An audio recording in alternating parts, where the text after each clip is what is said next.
Hi అండి. అందరికీ కూడా శ్రీరామనవమి శుభాకాంక్షలు. ఇటువంటి కుమారుడే ఉండాలి.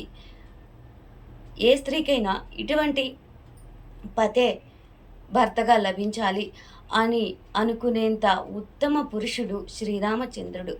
ఆయన జన్మించిన తిథి చైత్రమాసం శుక్లపక్షం నవమి రోజున మనం శ్రీరామనవమి పండుగని ఎంతో ఘనంగా జరుపుకుంటున్నాము. ఆయన గురించిన ఎన్నో కథలు వింటే రామాయణమే వినాలి, తింటే గారెలే తినాలి అన్న నానుడి ప్రతి ఒక్కరికి కూడా తెలుసు.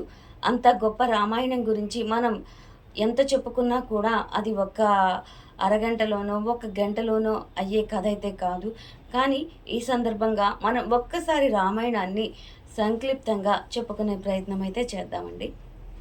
అయోధ్యని పరిపాలించే దశరథ మహారాజుకి 3 భార్యలు. కానీ ఆయనకి సంతానం అనేది కలగలేదు. ఆయన ఎంతో ధర్మబద్ధంగా ప్రజాపాలన చేస్తూ ఉండేవారు. కానీ సంతానం లేకపోవడం అనేది ఆయనకి కొదవగా ఉండడం వలన చాలా బాధపడుతూ ఉండేవారు. అప్పుడు వశిష్ఠ మహాముని మాటలు విని ఆయన సూచన మేరకు పుత్రకామేష్టి యాగం చేయగా ఆ యాగం ఫలితంగా అగ్నిదేవుడు వచ్చి పాయసం ఇవ్వడం జరిగింది. లభించిన పాయసాన్ని తన 3 బాజులకి సమానంగా ఇవ్వడం జరిగింది దశరథ మహారాజు. అప్పుడు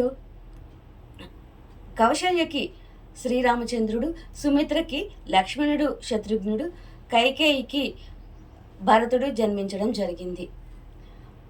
మనకి శ్రీరామచంద్రుడు చైత్రమాసం శుక్లపక్ష నవమి రోజు జన్మించడం జరిగింది. ఆ తిథి ప్రకారమే మనం ఈరోజు శ్రీరామనవమి పండుగ జరుపుకుంటున్నాము. ఇక శ్రీరాముని గురించి చెప్పాలి అంటే చిన్నప్పటి నుంచి కూడా ఎంతో బాధ్యతగా ధర్మబద్ధంగా ఎదుగుతూ ఉన్నాడు. యుద్ధ విద్యలలో అన్నిట్లో కూడా ఆరితేరి ఉన్నాడు. తండ్రికి సాయంగా అన్నిట్లో కూడా తోడు నీడగా ఎంతో బాధ్యతగా నిలవడం జరిగింది. విశ్వామిత్ర మహాముని ఒకరోజు వచ్చి దశరథ మహారాజుని తమ చేస్తున్న యజ్ఞయాగాదుల్ని రాక్షసులు చెడగొడుతున్నారు కనుక నీ పుత్రుల్ని నాతో పంపించవలసిందిగా దశరథ మహారాజుని ఆయన అడగడం జరిగింది. అప్పుడు శ్రీరాముడు లక్ష్మణుడు విశ్వామిత్ర మహాముని వెనుక బయలుదేరి వెళ్ళి ఆ రాక్షసుల్ని అంతం చేసి వాళ్ళకి ఆ చీడ పీడల నుంచి విముక్తి కలిగించడం జరిగింది. అప్పుడు విశ్వామిత్ర మహర్షి చాలా సంతోషించి వాళ్ళని దీవించి వాళ్ళకి ఇంకొన్ని యుద్ధ విద్యలు నేర్పడం కూడా జరిగింది. విశ్వామిత్ర మహర్షి ఆ శివధనుస్సుని విరిచి స్వయంవరంలో సీతమ్మ వారిని గెలుపొంది వివాహం చేసుకోవడం జరిగింది శ్రీరామచంద్రుల వారు.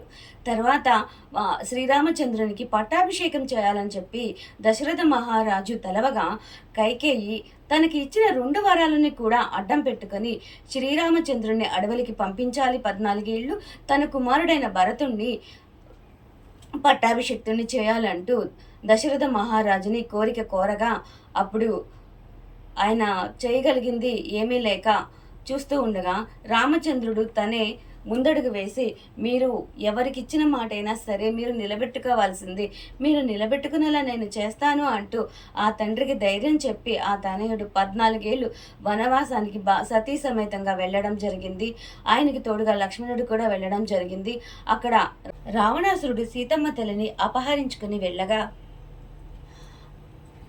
అక్కడికి వెళ్ళి రాక్షస జాతిని రావణాసురుడి అకృత్యాలని అరికట్టి సీతమ్మ తల్లిని తీసుకుని వచ్చి 14 ఏళ్ల వనవాసం ముగించుకొని అయోధ్యకి వచ్చి పట్టాభిషిక్తుడయ్యి ఎంతో జనరంజకంగా ప్రజాపాలన గావించిన గొప్ప వ్యక్తి, రామరాజ్యాన్ని నిర్మించిన మహామనీషి మన శ్రీరామచంద్రుడు. ఈ రోజుకి కూడా ఈ కలియుగంలో కూడా త్రేతాయుగంలో జరిగిన ఈ కథని చెప్పుకొని అందరూ కూడా ఆ శ్రీరామచంద్రుని తలుచుకొని ఆయన గొప్పతనం కథలుగా ఈ శ్రీరామ నవమి రోజున చెప్పుకుంటూ సీతారాములు వంటి ఆదర్శ జంటల్లా ప్రతి ఒక్క భార్యాభర్తలు కూడా జీవించాలని కోరుకుంటూ ఆశిస్తూ ఈ శ్రీరామనవమి వేడుకలు ఎంతో ఘనంగా మన తెలుగు రాష్ట్రాల్లో జరుపుకోవడం జరుగుతుంది. కనుక ఈ శ్రీరామ నవమి రోజున ఆ రామాయణ కథలు వింటూ భజనలు చేస్తూ కొంతమంది ఉపవాసం ఉంటూ ఆయనకు సంబంధించిన భక్తి పారవశ్యంలో మునిగి తేలుతూ ఈ పండగని ఎంతో గొప్పగా విశేషంగా జరుపుకోవడం జరుగుతుంది. మీరు కూడా ఈ పండగని చాలా అద్భుతంగా సంతోషంగా జరుపుకోవాలని ఆశిస్తూ అందరికీ కూడా శ్రీరామనవమి శుభాకాంక్షలు.